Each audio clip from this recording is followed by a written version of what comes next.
Up next on Borealis. In Bowdoinham, ice shacks dot frozen waterways. Part shelter, part social club, they're places where neighbors swap stories and keep traditions alive. The Millinocket Marathon started off as a small way to lift up a former mill town during the quiet winters. Today, it's a powerful display of community spirit and perseverance. Then we head to the Wells Reserve at Lodholm, where a conservation project to restore a once abundant rabbit species has been successfully underway since 2017. And new for this season of Borealis, I'll take you on a different hike each episode. This week, we'll hit the trails at the Great Pond Mountain Wildlands in Orland. Stay with us. Production support for Borealis is provided by the Nature Conservancy in Maine, joining science, action, and innovative partners to help connect communities and address the global climate crisis.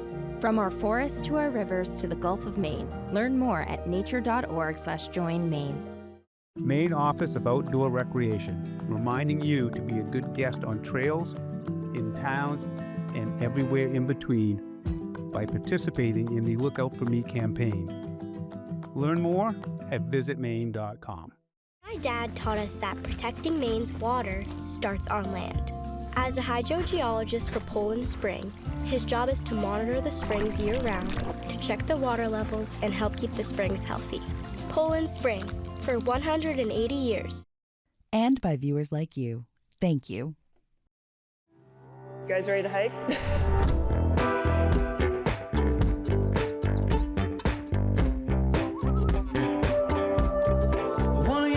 In the wilderness, sweet darling. Wanna get lost in the rivers and the woods. Get you up on the mountainside. We can just climb.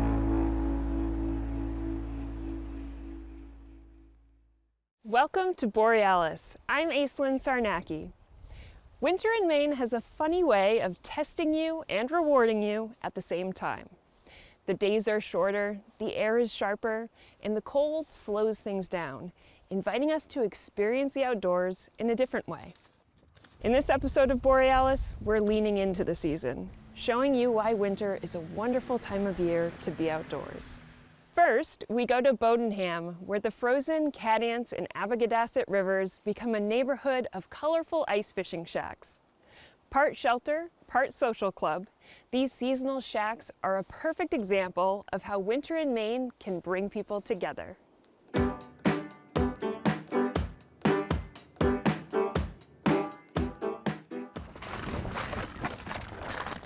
An incoming tide is usually the best tide for catching fish. For Sam Cook, there's no greater winter fun than fishing for smelt. On a cold day in January, Sam invited me into her cozy smelt shack in Bowdoinham to show me what this beloved winter pastime is all about. Here on the frozen surface of the Abbey River, smelt shacks sit clustered together, wood stoves sending smoke into the frosty air. This small seasonal ice fishing community is part of a long-standing tradition, passed down through generations. So much fun. It's just my favorite thing to do in the winter. Our goal is to catch rainbow smelt, a small silver fish with an iridescence that makes it reflect the colors of the rainbow. For countless generations, locals have been catching this tasty fish for sustenance and fun. Fried smelt are delicious. Fried in a pan, they're delicious with butter, like whatever way you fry them, they're delicious. This is where we cut up our bait. What is that? Sandworm. And it will bite you. Not painfully bite you. They're not a very big fish, so you don't want like a huge piece of bait.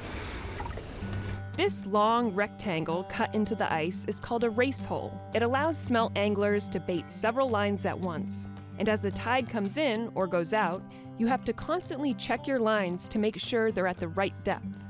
And the way that you know where you are is you let this all the way down to the dirt. You can feel it hit. It will bag up the line. And then you come back 3 times. Kenny!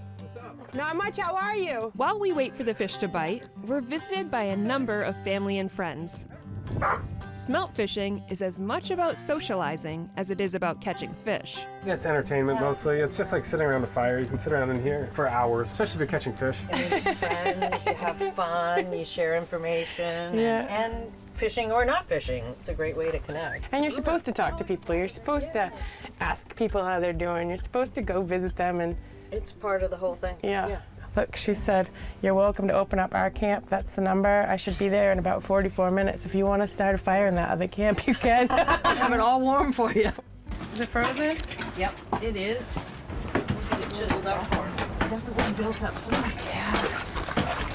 We're getting through. Swapping stories is a popular pastime, and local fisherman Jimmy Morrill has plenty to tell. Like the time he accidentally blew up a fishing shack when he was 13 years old by dumping fuel in the wood stove. There's no lie. I took a bed. And I was like back to the door. It blew me right through the door and took the door right off the hinges. And it burnt the whole can. Lesson learned. You be careful. Don't give him any fuel. So there's this really dreadful tradition, and you guys are all set because I already did it for you this year, but you bite the head off of the first one that you get. So you would get the smelt, you'd take it off of its hook, and then you would like put it right in your back teeth, and then you pull hard and bite down at the same time, and then you immediately spit it out on the floor or in the race hole, but it keeps your shack from being jinxed. Okay. I know, that makes no sense. You did it though. Oh, I've done it a million times. I'm glad Sam already blessed the shack this season because, all of a sudden, fish start to bite. I got something. Yeah, you do. That's a big one. Woohoo! All right, I'm gonna take it off. Wow, we got one. Do you want to keep them? No, I think I'll let him back. There he goes. Many anglers just toss the fish back in the water.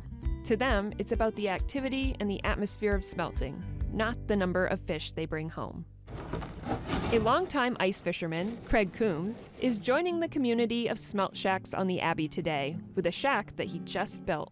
I just used a bunch of 2x3s and a couple pieces of plywood and insulation foam and some strapping, and that's about it. Nothing fancy.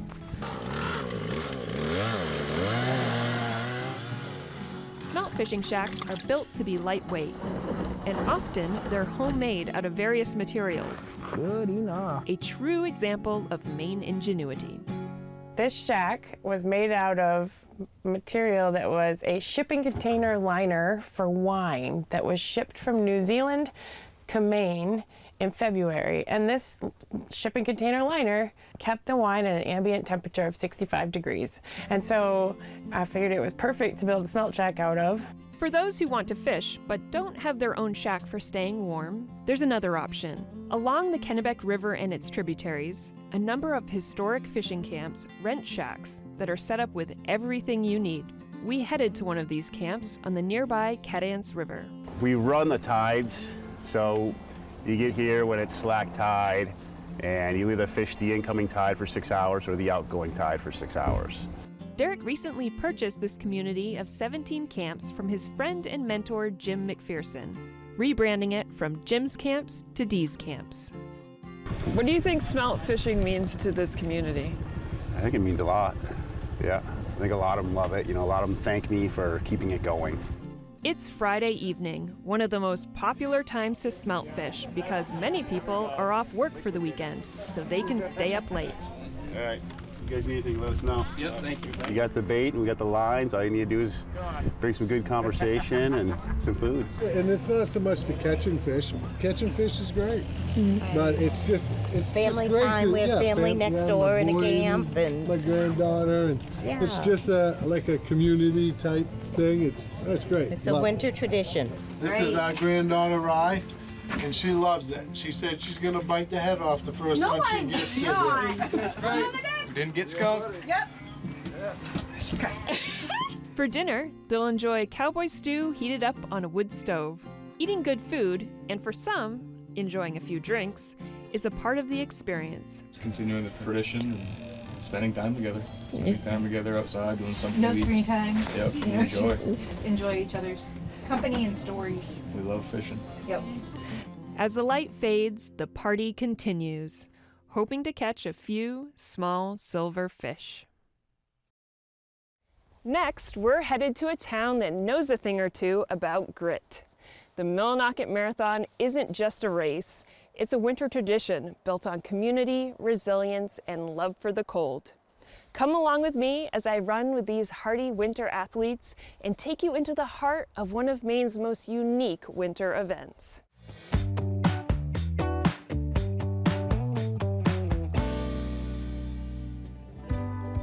Surrounded by wilderness and under the shadow of Maine's tallest mountain, Katahdin, the small town of Millinocket, Maine is a quiet place in December. That is, until thousands of long-distance runners start streaming into town. Free hot cocoa, hot cider. Hey, up the hut. Enjoy your time here in our beautiful little town, and we thank you all for coming. The Millinocket Marathon, held on the first Saturday of December, is much more than a race. It's a wild celebration that lifts up the community. Well, this whole thing began 10 years ago. I just read an article about this region, and it was kind of a sad piece about the end of the paper industry, and it sort of struck me as something I would like to try to do something about. The Great Northern Mill in Millinocket was once the world's largest paper producer, and its 2008 closure devastated the local economy. I just said, well, let's just go run a race and spend some money. And so we started out the first year, 10 years ago, just 52 of us, and now we have 3,000 plus people signed up. We did something really revolutionary in that we made this event a free event. Instead of paying a fee and expecting things to happen, we would do the basics and you come spend money. The race is now a weekend-long event with live music, a huge craft fair at the local high school, and a kids' fun run. It's all fueled by volunteers, including many from Wabanaki Public Health and Wellness. The value alignment with our values as an organization and overall as Wabanaki people was spot on. It was about service, it was about love, it was about community, it was about connection, it was about welcoming all people. We begin the marathon with a blessing as well as a song.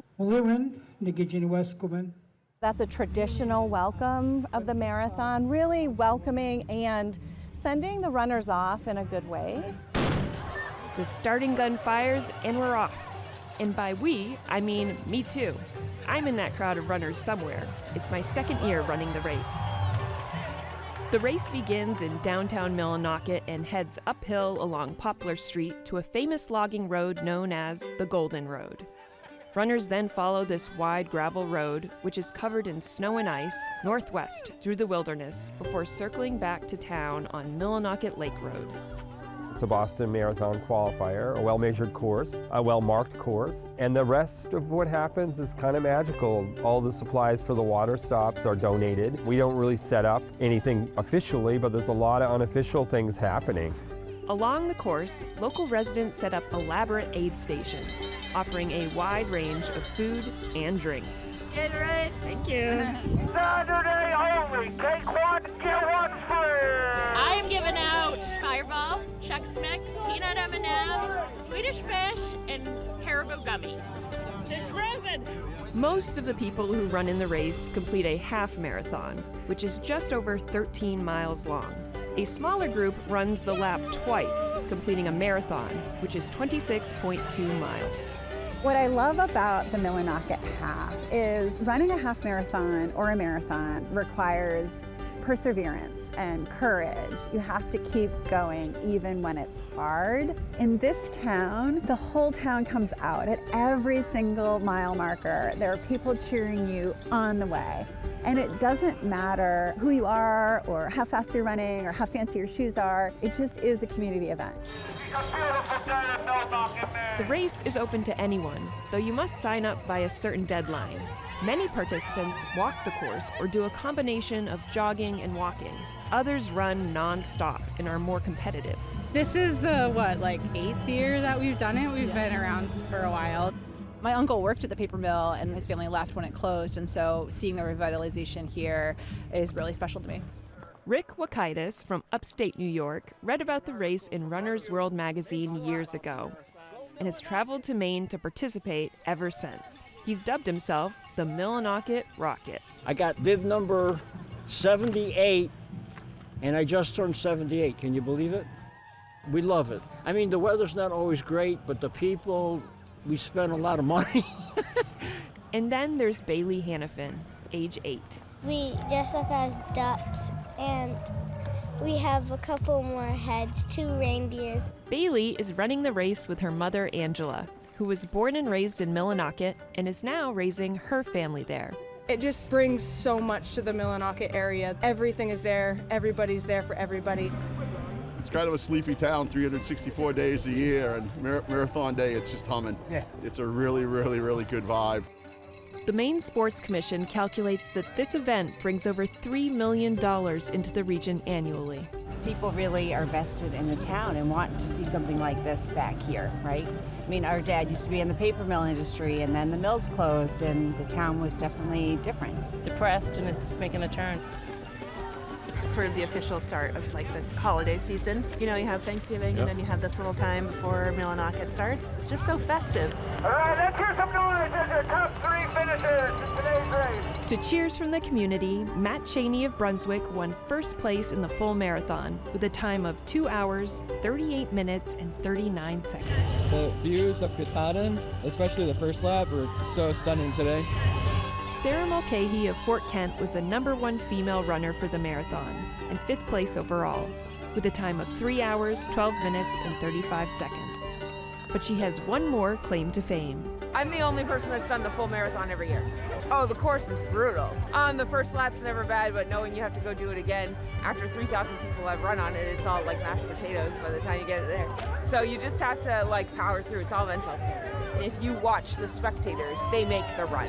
When you've got all these people, these diehards, and they're sitting at aid stations, and it's 20 below zero, and they're there with their water for you, and they're cheering you on, they're thanking you for coming. That's what this race is about. It's community. For the time of 3:12:35, this is the noise for Sarah Mulcahy. Every mile you feel that love from the town of Millinocket and everybody who just wants to support the people that are here to support them. It's quite beautiful.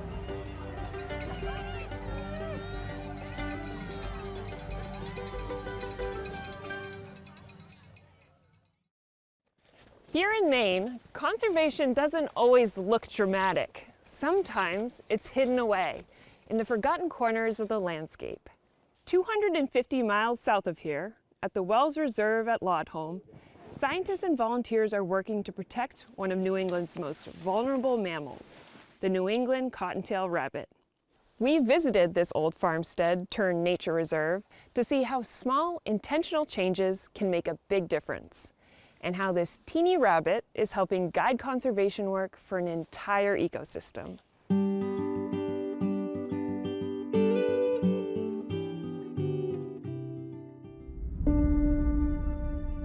Tucked away against the ocean and covered in a blanket of fresh snow, the Wells Reserve at Lodholm sits quiet most winter days. It may be hard to tell, but this old farmstead sits on a dynamic piece of land.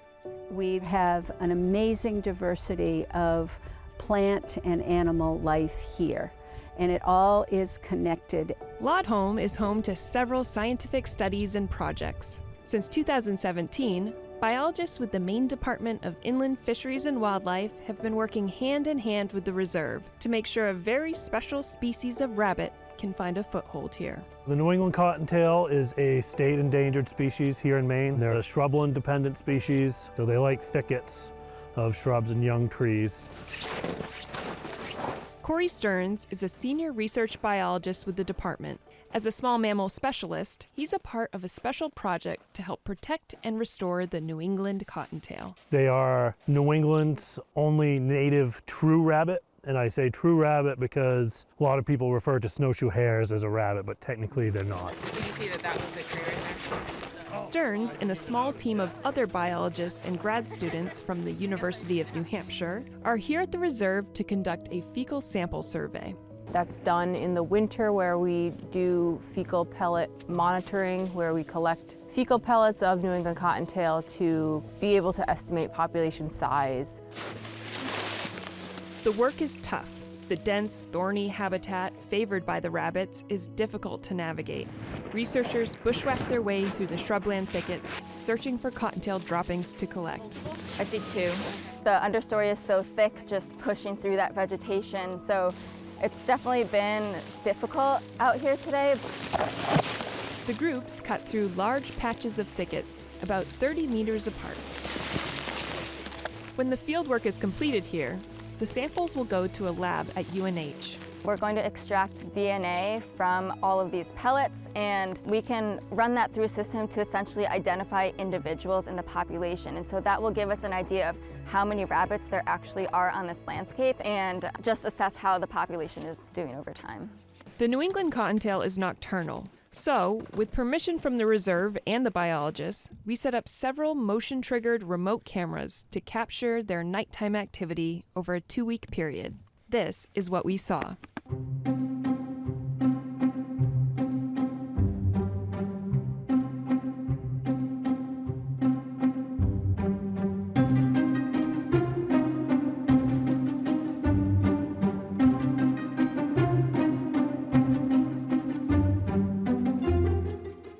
Historically, cottontails were abundant across southern Maine. But starting in the 1960s, development destroyed much of their habitat, and their numbers began to decline. Today, these rabbits are now known to inhabit just 6 Maine towns: York, Elliott, Kittery, Wells, Scarborough, and Cape Elizabeth. In 2004, the state closed the New England cottontail's hunting season. They were listed as endangered in Maine in 2007. The habitat that they rely on has been in long-term decline since mid-1900s. So at this point in York and Cumberland County, it's down to 3% or less of the landscape. So it's a very rare habitat type. And then you add on human development that has fragmented what is still suitable, and it makes it tough for rabbits to move between what is and what isn't good habitat. Unfortunately, what makes for good habitat for cottontails isn't necessarily desirable to people who live in the areas that these rabbits and so many other animals call home. Rabbits need that habitat. There's a wide variety of other wildlife, particular birds. So if we want to keep those species on the landscape, we still need to provide this thicket-type habitat to maintain those species. On the reserve, these rabbits thrive on protected land. In other parts of southern Maine, biologists rely on local residents to keep shrubland areas free from development, ensuring the rabbits have enough natural habitat outside of Lodholm. For us to fully restore the species where we want them to be, we really need it to be a community effort, not just IF&W biologists, but our partners at towns, land trusts, and private landowners to do the habitat management that's needed to get the habitat back on the landscape so we can then get the rabbits there. Each spring since 2017, the Department of Inland Fisheries and Wildlife has been introducing additional cottontail rabbits to the area through controlled releases. We have some areas that are good habitat, but don't have the rabbits. So we've been bringing the rabbits back to those areas so they can repopulate and then spread out from there. We've been seeing an uptick in the population size here, and we've been seeing expansion into patches outside of the Wells Reserve. So the rabbits here are breeding, the population is growing, and individuals are dispersing to colonize new patches around the Wells Reserve, which is ultimately the goal of these restoration projects.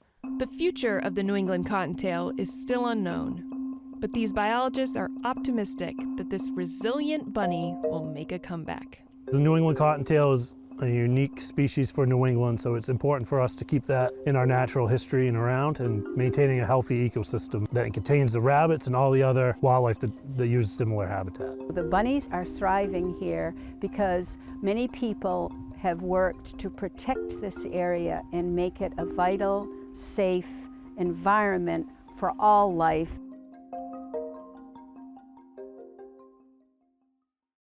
This week's hike takes us to Great Pond Mountain in Orland, one of my favorite winter hikes for enjoying the sunrise or sunset. Several overlooks from the top offer open views of the region, extending all the way to the ocean.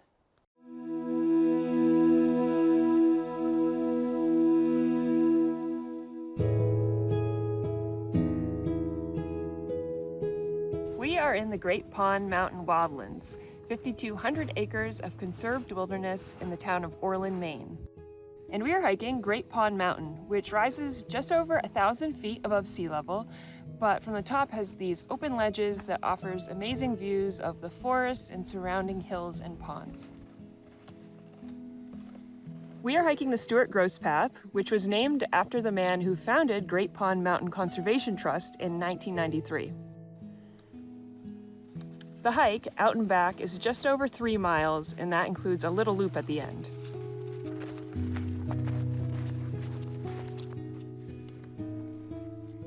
There's a lot of sustainable forestry happening throughout the wildlands, and this is a great example of it along this trail.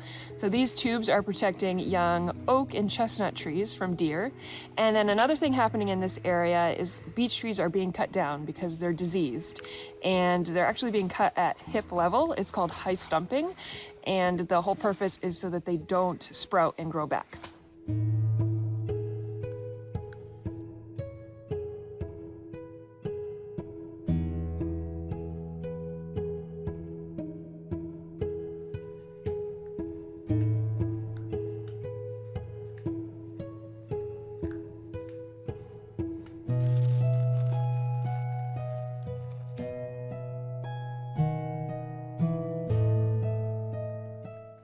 This mountain has a number of spots where you can stop and take in the view.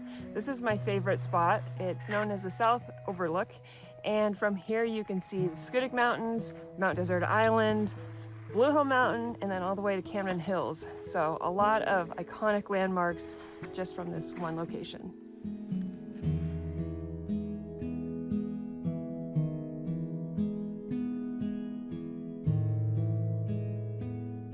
We came up here for sunset, so that means it's going to be getting dark soon, but we have headlamps so we can hike down safely.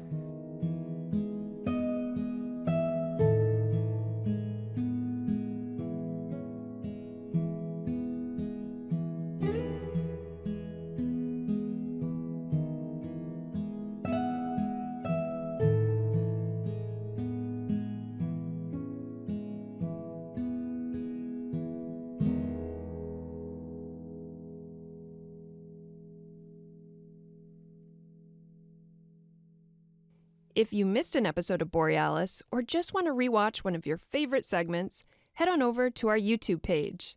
You'll find full episodes, individual stories, and bonus content that you won't find anywhere else.